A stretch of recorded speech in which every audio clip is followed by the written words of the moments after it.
tudo bem? Boa noite. Boa noite, tudo bem? Seja muito bem-vindo ao nosso Tribuna Independente, doutora Juliana Assolari.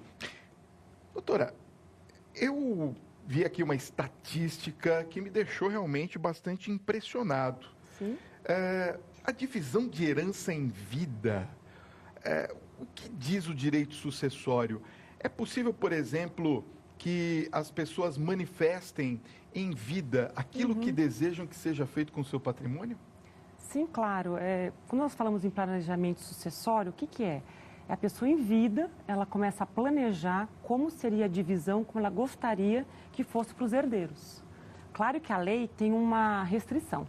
50% você tem que deixar para os herdeiros e 50% você pode dispor.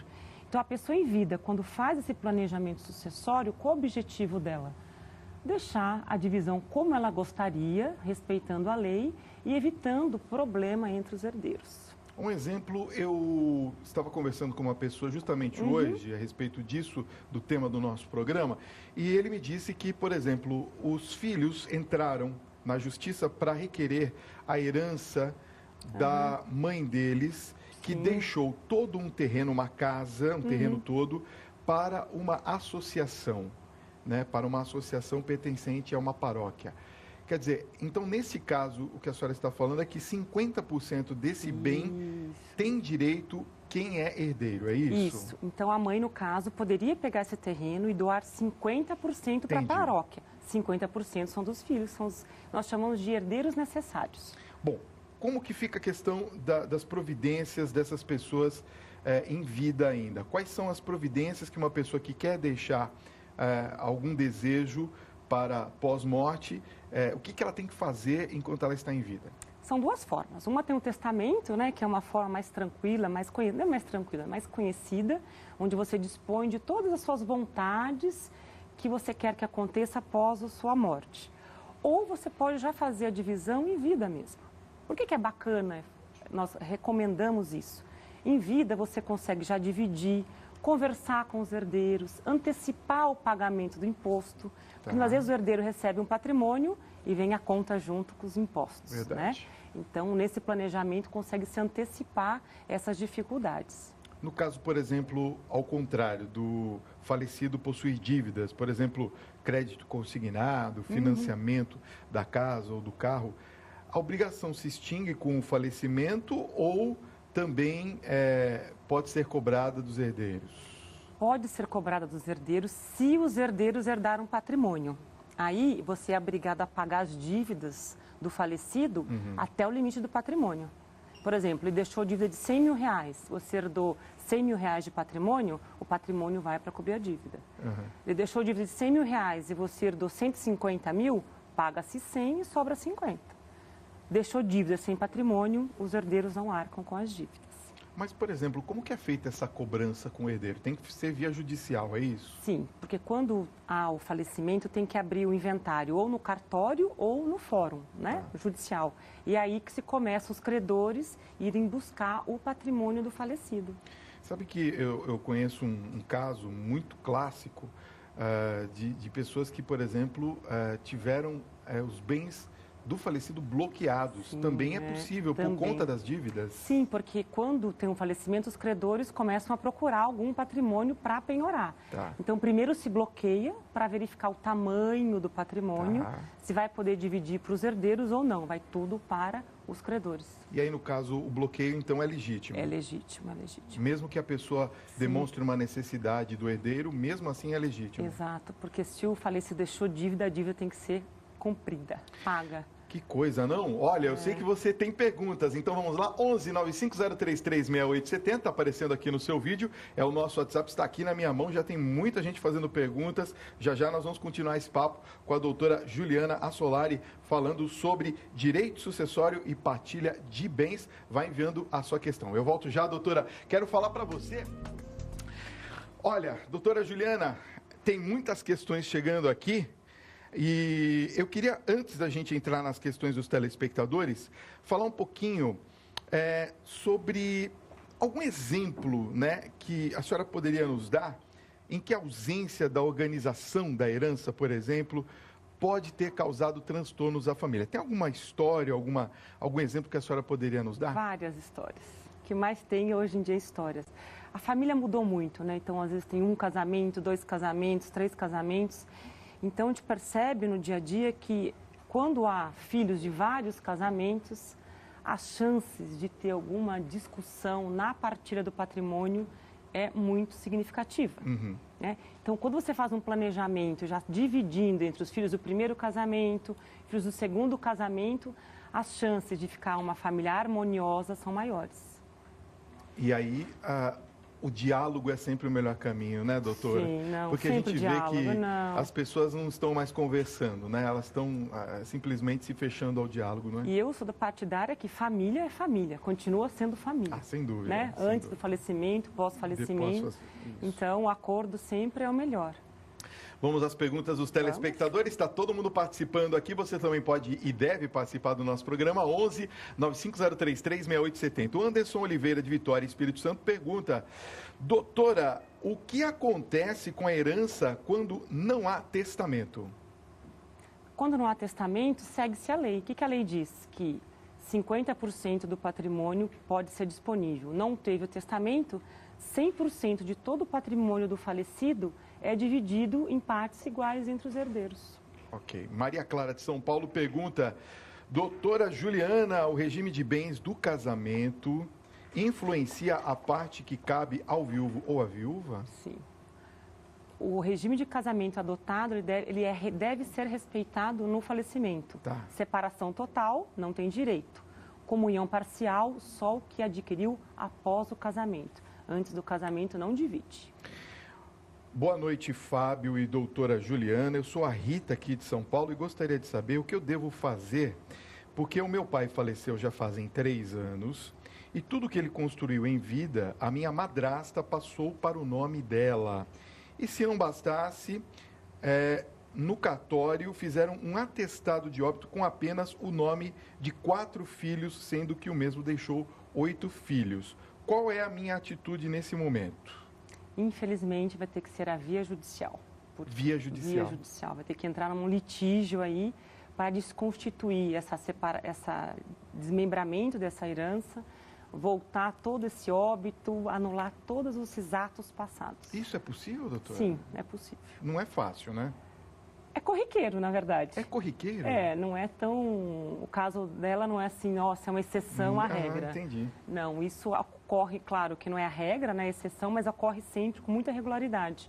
E a via judicial? É uma ação que demora muito para provar, chamar 8 filhos, né, Lídia? 8 filhos. 8 filhos, tem só 4. Então, é uma ação longa, mas sim consegue se provar e voltar ao estado desde a data do falecimento. Muito bem. Olha só, mais uma pergunta chegando do Pedro Filho, lá de Caruaru, Pernambuco. Um beijo carinhoso a vocês aí, obrigado pelo carinho aqui com a nossa Rede Vida e o Tribuna. Olha só que interessante essa pergunta, doutora Juliana.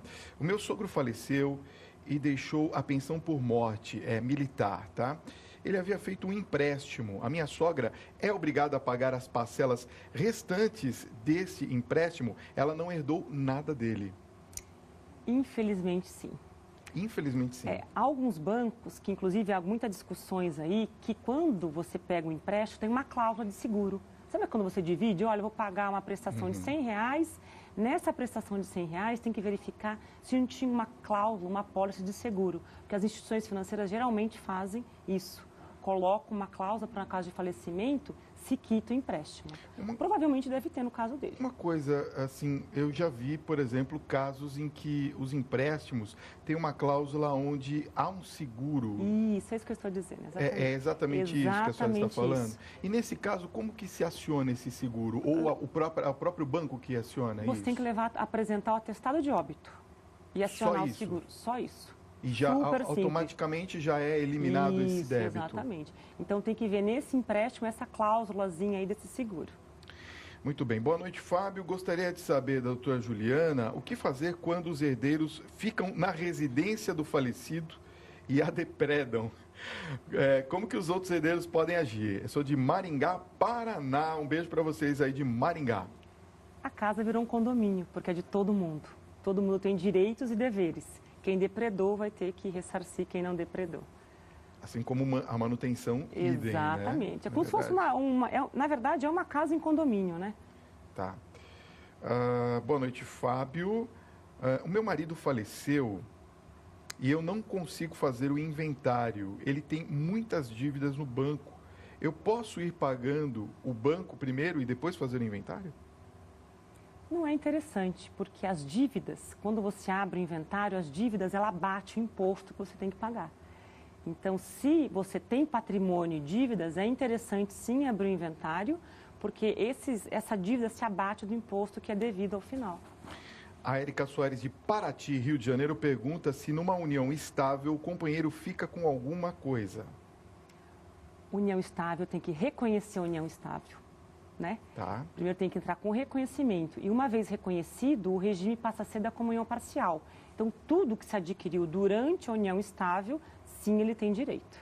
Quero agradecer o pessoal da Bahia. Muita gente mandando mensagens aqui da Bahia. Obrigado, um grande abraço a vocês. Boa noite, Fábio. Eu gostaria de saber